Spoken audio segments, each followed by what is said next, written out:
اعوذ باللہ من الشیطان الرجیم، بسم اللہ الرحمن الرحیم۔ السلام علیکم۔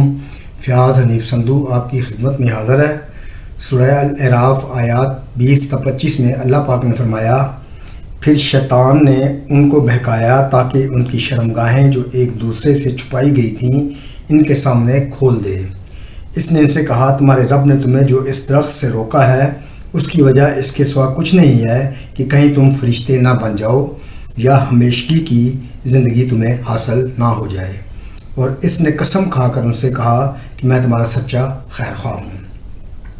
اس کا دھوکہ دے کر وہ ان دونوں کو رفتہ رفتہ اپنے ڈھب پر لے آیا۔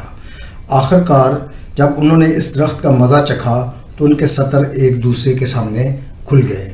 اور وہ اپنے جسموں کو جنت کے پتوں سے ڈھانکنے لگے۔ تب ان کے رب نے پکارا، کیا میں نے تمہیں اس درخت سے نہ روکا تھا اور نہ کہا تھا کہ شیطان تمہارا کھلا دشمن ہے؟ دونوں بول اٹھے، اے رب، ہم نے اپنے اوپر ستم کیا، اب اگر تو نے ہم سے درگزر نہ فرمایا اور ہم پر رحم نہ کیا تو یقیناً ہم تباہ ہو جائیں گے۔ فرمایا، اتر جاؤ، تم ایک دوسرے کے دشمن ہو اور تمہارے لیے خاص مدت تک زمین ہی میں جائے قرار اور سامان زیست ہے، یعنی کہ زندگی کا سامان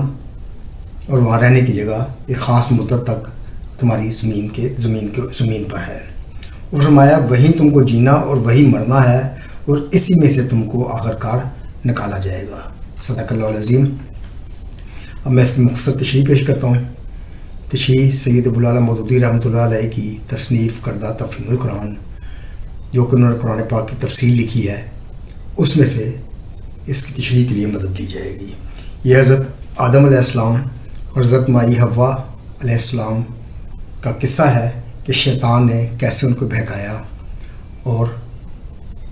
کس طرح ان کو اپنے دام میں پھنسانے کی کوشش کی۔ اس قصے میں چند اہم حقیقتیں جو ہیں ان پر روشنی ڈالی گئی ہے۔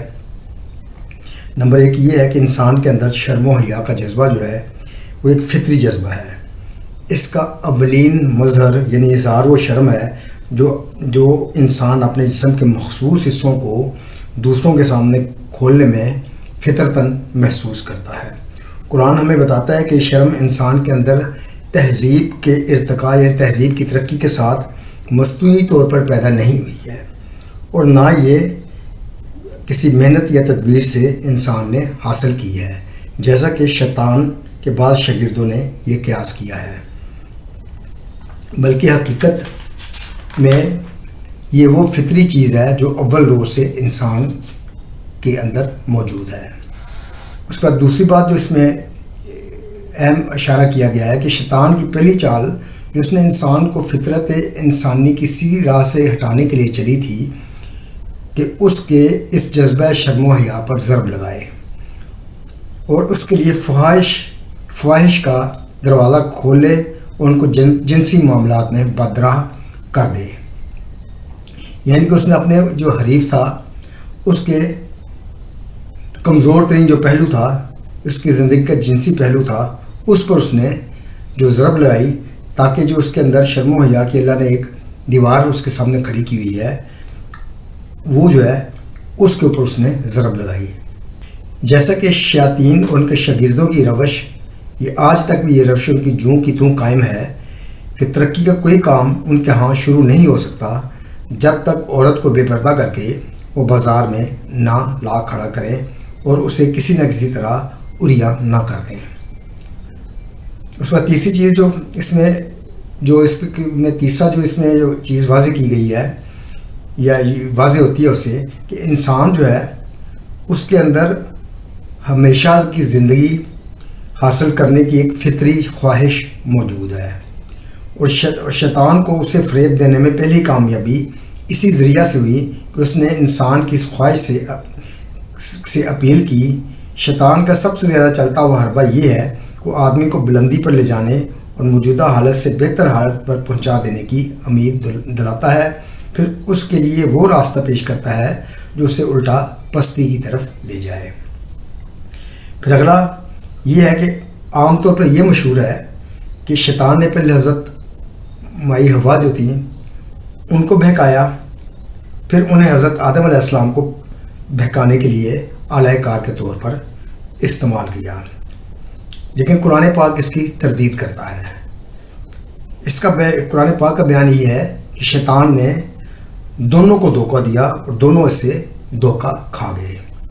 بظاہر یہ بہت چھوٹی سی بات معلوم ہوتی ہے، لیکن جن لوگوں کو معلوم ہے کہ حضرت حوا کے متعلق اس مشہور روایت نے دنیا میں عورت کے اخلاقی، قانونی اور معاشرتی مرتبے کو گرانے میں کتنا زبردست حصہ لیا ہے، وہی قرآن کے اس بیان کی حقیقی قدر و قیمت سمجھ سکتے ہیں۔ اس کے بعد نیکسٹ یہ ہے کہ یہ گمان کرنے کے لیے کوئی معقول وجہ موجود نہیں ہے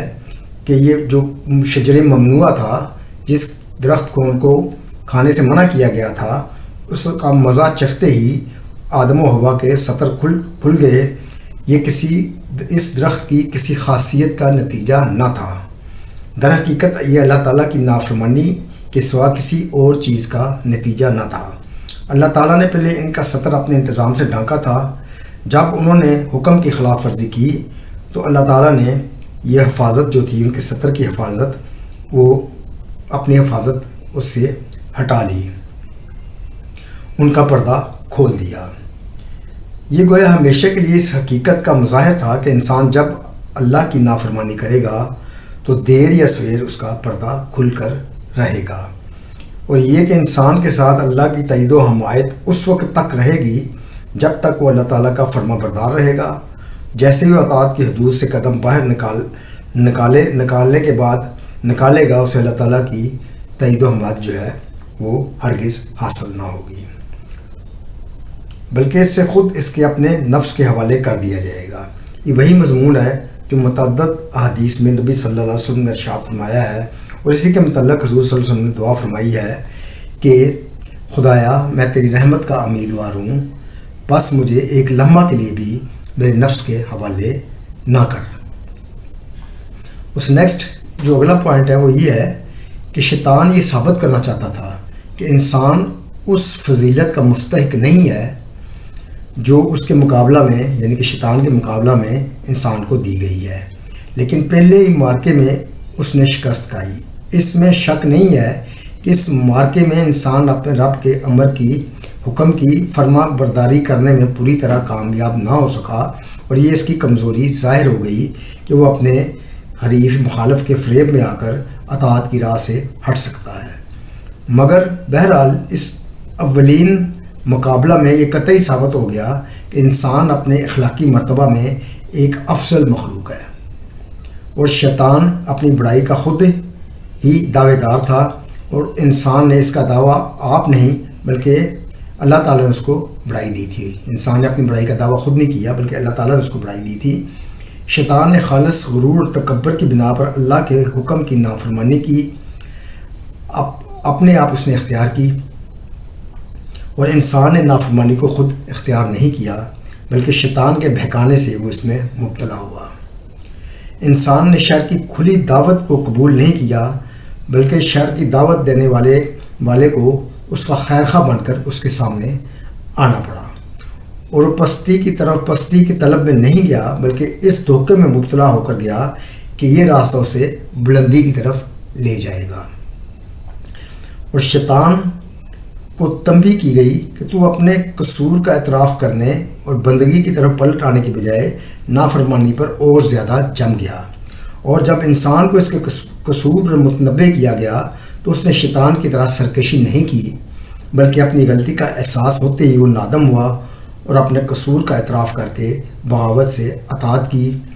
طرف پلٹ آیا اور معافی مانگ کر اپنے رب کے دامن رحمت میں پناہ ڈھونڈنے لگا۔ اس سے اگلا جو ہے پوائنٹ وہی ہے کہ اس طرح شیطان کی راہ اور وہ راہ جو انسان کے لائق ہے، دونوں ایک دوسرے سے بالکل مختلف ہیں، یہ واضح ہو گیا ہے کہ خالص شیطانی راہ یہ ہے کہ بندگی سے منہ موڑے، اللہ کے مقابلے میں سرکشی اختیار کرے، متنبہ کیے جانے کے باوجود پورے اس تکبر کے ساتھ اپنے باغیانہ طرز عمل پر اصرار کیے چلا جائے، اور جو لوگ اطاعت کی راہ پر چل رہے ہوں ان کو بھی بہکائے اور گناہ معصیت کی راہ پر چلانے کی کوشش کرے۔ بخلاف اس کے جو راہ انسان کے لائق ہے وہ یہ ہے کہ اول تو شیطانی اکساہٹوں کی ترغیب جو شیطان کیا اس کی مزاحمت کرے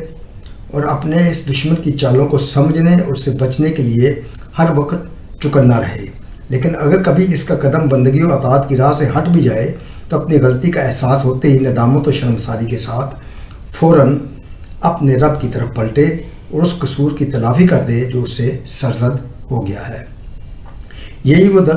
اصل سبق ہے جو اللہ تعالیٰ اس قصے سے یہاں دینا چاہتا ہے۔ ذہن نشین یہ کرنا مقصود ہے کہ جس راہ پر تم لوگ جا رہے ہو یہ شیطان کی راہ ہے۔